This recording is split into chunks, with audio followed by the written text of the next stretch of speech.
Hey everyone, welcome back to the channel.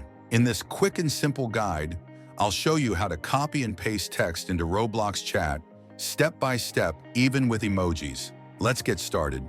First, launch any game in Roblox where chat is available.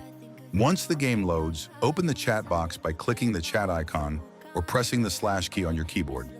Now minimize Roblox and go to your browser.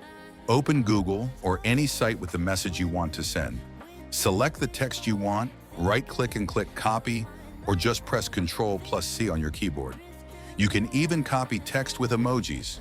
Go back to your Roblox game, click inside the chat box, and press Ctrl+V to paste your text. Hit Enter, and boom, your message is sent. And that's it. Super easy, right? Now you can chat faster in Roblox using copy and paste, whether it's a cool message, emoji, or anything else. If this helped you out, don't forget to like, comment, and subscribe for more quick Roblox tips. See you in the next one.